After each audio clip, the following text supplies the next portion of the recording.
Everybody, welcome to another of Adam's Reviews, and today I'm going to be reviewing an Oviitech 6-outlet 3-sided wall tap, and it's a 2-pack, so you get not just one, but you get two, and they're sold for like $10.99 off of Amazon.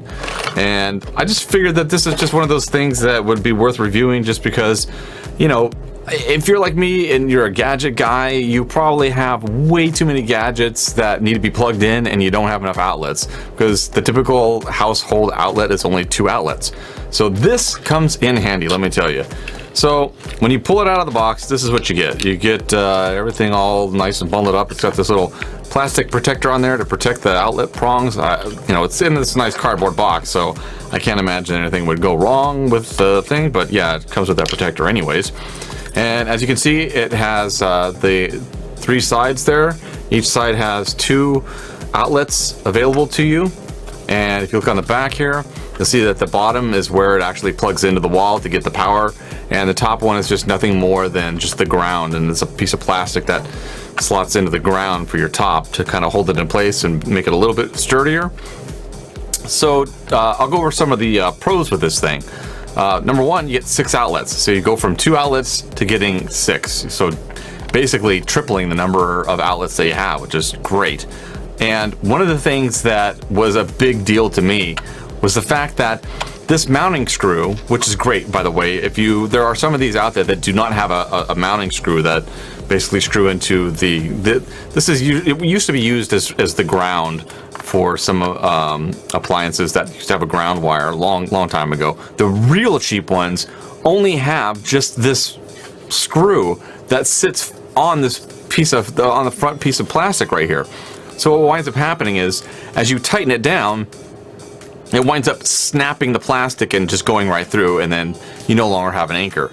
So this one, for one thing, on the back it's got this nice piece of plastic. Just a cheap way of just keeping this screw from being retained, because if it didn't have this piece of plastic in place, you tip it over and the screw would fall right out and you might lose it, and then you know, you're losing the anchor portion of the device. So that was one of the nice things that I really liked, was the fact that the plastic does go all the way through, and I'll show that to you in a minute. Inside of it, it's got a decent gauge. I want to say that it's probably 16 gauge wire that they're using inside of it. So, you know, they're not cheesing it. They're not using something really super thin like 18 or 22 gauge.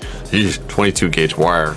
So the nice thing too is that the layout increases the number of wall warts that you can go ahead and plug it in. For those of you that aren't familiar with the term wall wart, it's basically those big blocky power supplies that you have. And instead of it being laid out in a flat plane where the wall warts are bump into each other, you can only fit like a couple on here. This one, you know, you're able to put one like here, you're able to put one here, and one over here. And then the top ones you can use for just the standard outlets that don't have, you know, the wall wart hanging off of it. So the other thing also is the fact that I just mentioned that it's got the reinforcing plastic rod that's in the back here that'll slip into the ground, and you know, the retainer for the mounting screw.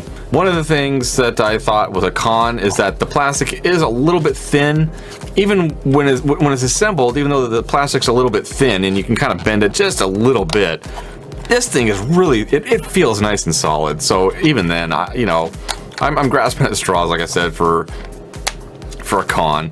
The only other thing that I really could point out that is a con is the fact that it doesn't take advantage of the top outlet in your wall. You could have had one of these and then another one on the top to really kind of double up and really make it anchored in there nice and solid. But instead they just rely on this plastic pin.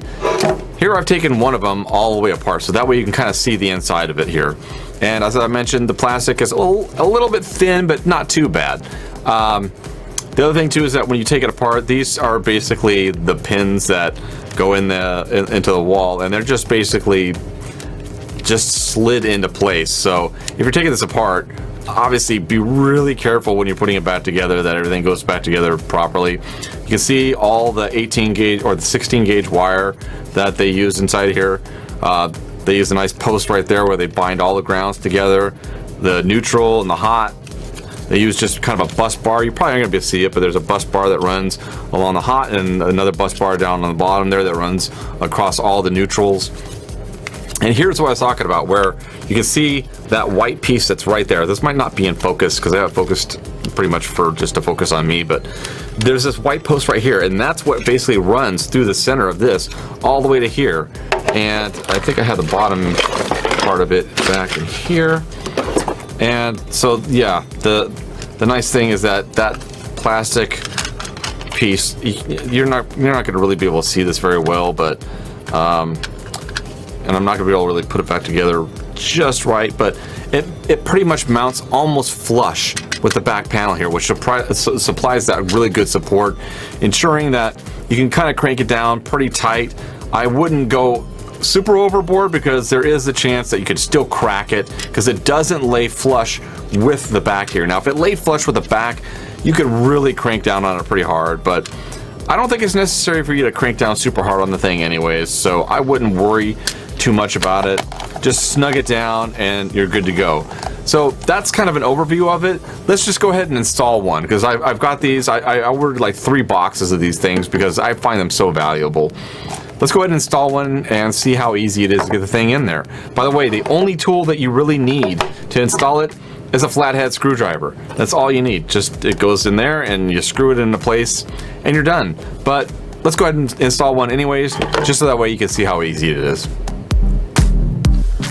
Okay, so this is the outlet that we're going to go ahead and work on real fast. As you can see, I've got a bunch of stuff, and look at all these wall warts, right? They're actually, some of these are just USB power supplies for some of the stuff that I have plugged in. And as you can see, this is one of the flat ones I was talking about, where like when you have a bunch of wall warts and things like that, it makes it really difficult to go ahead and plug in a bunch of these, especially look at how close together these things are.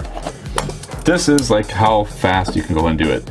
Now, typically speaking, you would probably want to go ahead and de-energize your circuit just to make sure that you don't have any silly accidents, like sticking your screwdriver into the hot inside the thing. Look at that, I didn't even have to pull out the wall, it just fall right off.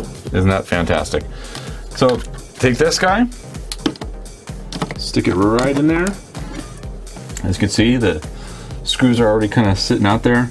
I like to just kind of like take it and turn it a few times with my finger just to make sure that I'm not counter threading it or cross threading it, because cross threading it, bad idea. And just snug it up a little bit. You don't, like I said, you don't have to like get it in there like super duper tight. You don't want to like, you just want to kind of like get it a little bit tight. That's good enough. It's good enough. See, it's a little bit wobbly, but it's not going to come out. I can, really pull on that pretty hard. And now I can go ahead and plug all of my stuff back in and strategically do it a little bit. Like I can go ahead and like plug these on this side over here. And now I can go ahead and potentially plug in a little, yeah, see, this is the only thing that kind of sucks. Like, it'd probably make more sense to do it that way, maybe. I don't know. Sky's the limit, really. So now I have another like 3 plugs that I can go ahead and plug all my lights and stuff like that into if I needed to.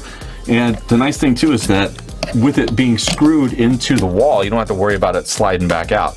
Whereas with this guy here, as you can see, there's no center screw. So you're relying only on the friction of the socket being plugged in to hold this in place. And I guarantee you that, you pull out some stuff that's got like a pretty stiff plug that plugs in, and it's going to yank the whole thing out, and then you just lost your power. Especially if there's some things that you have plugged in that, like a digital clock that has no battery backup on it. You just lost your digital clock time, and you got to reset it. Pain in the butt kind of things like that. Really, this is just super easy to install, and that was it. So, I don't know. It doesn't get any simpler than that. Okay, so there it is. That's how easy it is. I mean, literally, it installs in less than a minute if you really are, familiar with how to remove the plate off of a standard wall socket and then slap this guy in place and screw it in. So I would recommend these things. They're cheap. You can't beat them. They're just really great. So that's it for me, and I will see you next time on another of Adam's Reviews. Let's get this microphone pointed at my face. Why? Why do you have to be such a